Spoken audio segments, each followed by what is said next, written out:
सितंबर गिरिडीह से लेकर रांची तक इंटरसिटी एक्सप्रेस चलने वाली है। वो हजारीबाग में रुकेगी, बड़का खाना में रुकेगी। और जो सबकी मांग थी कि वंदे भारत बहुत बढ़िया है, ने बड़ी सफलता से इसको हासिल किया, इस मुकाम को हासिल किया। और जो विश्व में किसी देश ने नहीं किया था कि साउथ पोल पे लैंडिंग हम लोग कर पाए, वो हम लोगों ने लैंडिंग की। आपको ये भी मालूम है कि कुछ ही दिन पहले लूनर 25 रूस स्पेस क्राफ्ट ने भी साउथ पोल पे लैंडिंग करने की कोशिश की, लेकिन वो विफल रहे और वो फेल। लेकिन चंद्रयान 3 जो है वो जाकर सॉफ्ट लैंडिंग उसने किया और बहुत बहुत एक ऐतिहासिक काम भारत के लिए हुआ। और इसमें मैं एक और बात जोड़ना चाहूँगा कि अगर आप देखें कि और देश में उसमें खर्चा कितना होता है, तो जो हजारों करोड़ का खर्चा लोगों को लगता है सॉफ्ट लैंडिंग मून में करने की, वो हम लोगों ने सैकड़ों करोड़ों में यानी 600 करोड़ में हो। अमेरिका अगर इसको करेगा तो अमेरिका इसको 3000, 4000, 5000 करोड़ का करेगा, हम लोगों ने इसको 600 करोड़ में कर दिया। तो ये अपने आप में दिखाता है कि कितनी बढ़िया हम लोगों के साइंटिस्ट और इंजीनियर्स की टेक्नोलॉजी है, कितनी बढ़िया उनका रिसर्च है। किफ़ायती तरीके से साउथ पोल की लूनर लैंडिंग हम लोगों ने किया है। और अब जैसे आप जानते हैं मंगलयान मार्स गया था, अब सूर्ययान जो है वो सूरज जाएगा, मार्स में हम लोग लैंडिंग भी करेंगे। और जैसे हमने सदन में कहा कि जो हम लोगों के साइंटिस्ट और इंजीनियर्स प्रोत्साहन मिल रहा है उससे क्या मार्स की लैंडिंग क्या हम लोग सोलर सिस्टम भी जरूर पार करेंगे। इंजीनियर होने के नाते आज मुझे बहुत गर्व हो रहा है, बहुत प्रसन्नता हो रही है कि हम लोगों ने ये सफल लैंडिंग की। अब हम लोग आते हैं आज के प्रेस वार्ता की बात, और वो है वोटर चेतना अभियान। वोटर चेतना अभियान चालू हो चुका है और इसमें 3 मुख्य बिंदु हैं जिसके बारे में मैं आपका ध्यान आकृष्ट कराना चाहूँगा। पहली बात तो ये है कि हम लोगों को जो वोटर रोल है उनको नए सिरे से चुनाव आना है, उनको नए सिरे से बनाना है। और बनाने के लिए जो 18 साल की उम्र जिनकी हो गई है वो आप लोग जरूर इसको प्रकाशित करें, इसका प्रचार हो कि जो लोग 18 साल पार कर गए हैं वो फॉर्म 6 का उपयोग करके रजिस्ट्रेशन करें, जिसमें कि वो अपना मतदान दें।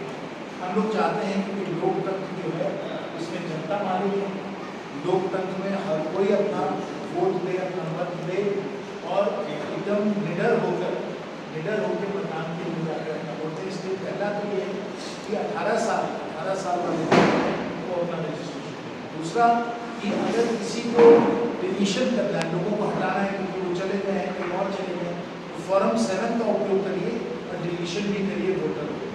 और फॉर्म 8 के द्वारा अगर आपको कोई बदलाव करना है, आपको एक बूथ से दूसरे बूथ जाना है क्योंकि आप शिफ्ट कर रहे हैं, तो फॉर्म 8 का उपयोग करिए और वो भी बदलाव आप वोटर रोल में आपको करें। इस प्रकार से वोटर रोल को और भी एक्यूरेट बनाना, मतदान केंद्र आपको सही मिले, सही लोग मतदान करें, इस पर हम लोग ध्यान दें।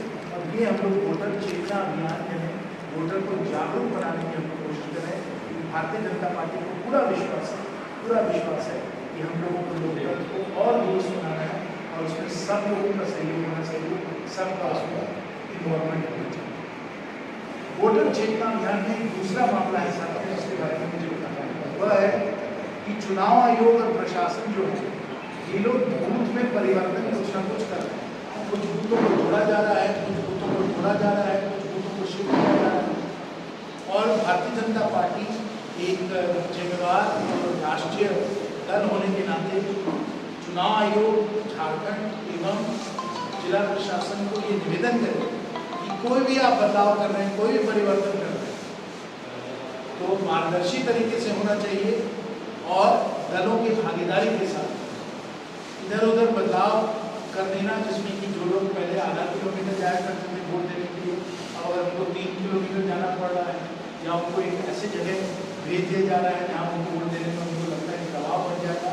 ये सब चीज़ों से हम लोगों को बच के रहना है, इसमें बिल्कुल निडर होकर हम लोग वोट दे सकें। ये भी साथियों बहुत जरूरी है।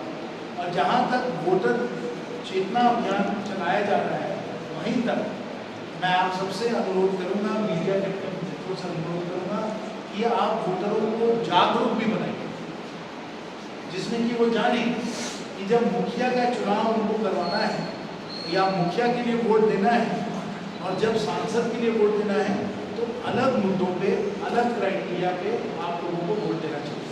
कोई अगर इतिहास का स्टूडेंट है तो उसको विज्ञान का स्टूडेंट नहीं बनाया जाए। आप मुखिया का चुनाव देखते हैं तो मुखिया जो है उनको आपको जो स्थानीय विषय, स्थानीय समस्या है वो किस कुशलता से किया जा सकता है, उसके लिए आप मुखिया को वोट देते हैं। लेकिन जब आप सांसद को वोट देते हैं, आप प्रधानमंत्री को वोट देते हैं, तो आप अपने स्थानीय क्षेत्र के लिए वोट नहीं देते, आप देश के लिए वोट दे रहे हैं। देश की नीतियाँ क्या हो, देश की दिशा क्या हो, देश की दशा क्या हो, देश का बजट किस प्रकार से बनाया जाए, किस प्रकार से पारित किया जाए, और क्षेत्र में बड़ी बड़ी योजनाएं जैसे वंदे भारत की ट्रेन, जैसे ग्वालियर करवा में कृषि अनुसंधान के, जैसे मेडिकल कॉलेज, ऐसी बड़ी बड़ी योजनाएं हैं। इसके लिए कौन सबसे अच्छे तरीके से आपके काम कर सकता है, ये भी जनता को समझना चाहिए, क्योंकि आपकी जनप्रतिनिधियों की अलग अलग जिम्मेवारी होती है।